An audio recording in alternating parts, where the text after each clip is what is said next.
ஒரு நாளைக்கு 21,600 சுவாசம் உள்ளுக்கு இழுத்து வெளியிட்டு இருக்கிறோம். இதுல நமக்கு 80,000 எண்ணங்கள் உதயமாகுது. இந்த 80,000 எண்ணங்களை எவனொருவன் கட்டுப்படுத்துறானோ அவனுக்கு பிறவி இல்லைன்னு ஒரு சித்தர் சொல்றார். இப்ப இந்த 80,000 எண்ணங்களை கட்டுப்படுத்தக்கூடிய இந்த மனம் தான் நம்மளை இப்படி ஆட்டி படைச்சு.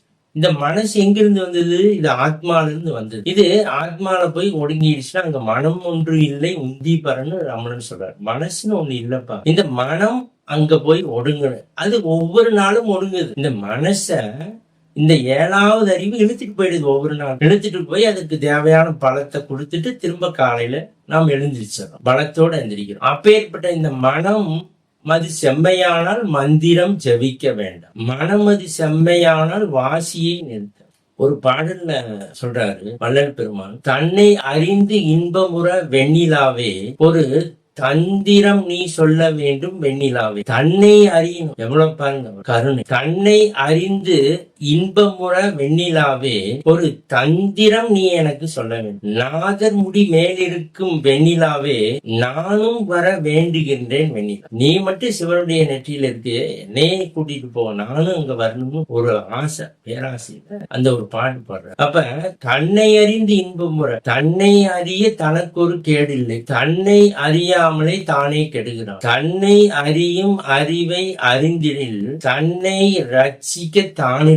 இந்த தன்னை அறிகிற அறிவு நமக்கு வந்துட்டாலே தன்னை ரசிக்க தானே. வாசி வாசி என்று உரைப்பார் வெண்ணிலாவே, அந்த வாசி என்ன பேச கண்டார் வெண்ணிலாவே. நீ பிராணயாமம் செஞ்சாலும் சரி, அடையோகம் செஞ்சாலும் சரி, வாசி யோகம் செய்தாலும் சரி, இந்த அஷ்டமா யோகங்கள் நீ செய்தாலும் கூட அது என்ன பேச கண்டாய் வெண்ணிலாவேன்னு ஒரு சித்தர் சொல்றார் வள்ளல் பெருமான்.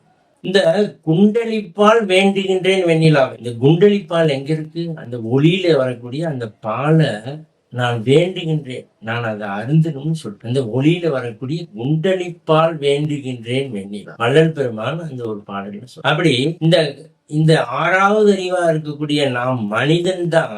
நாம் இதையெல்லாம் மனசின் மூலமாக சிந்திக்கின்றோம். இப்ப ஓரறிவு, ஈரறிவு, 3 அறிவு சொல்லக்கூடிய கண்ணு, காது, மூக்குக்கெல்லாம் அதுக்கு தேவையே இல்லை. நம்ம உயிர் போயிடுச்சுன்னா அது ஆட்டோமேட்டிக்கா வெயிட் பண்ணாது, அது போயிடும். நமக்கு விரைந்து விரைந்து அடைந்திருமே இங்கே மேன்மை உரைக்கின்றேன் வள்ளல் பெருமான் சொல்றேன். அப்ப இதை நம்ம இந்த 6வது அறிவு 7வது அறிவுல போய் ஒடுங்குற மாதிரி இந்த ஒளியை நாம் இறைவனை தரிசித்து விட்டால் அந்த ஒளியை பெருக்க வேண்டும். ஊனினை உருக்கி உள்ளொளியை பெருக்கி விட்டால் நமக்கு மறுபிறவி என்பது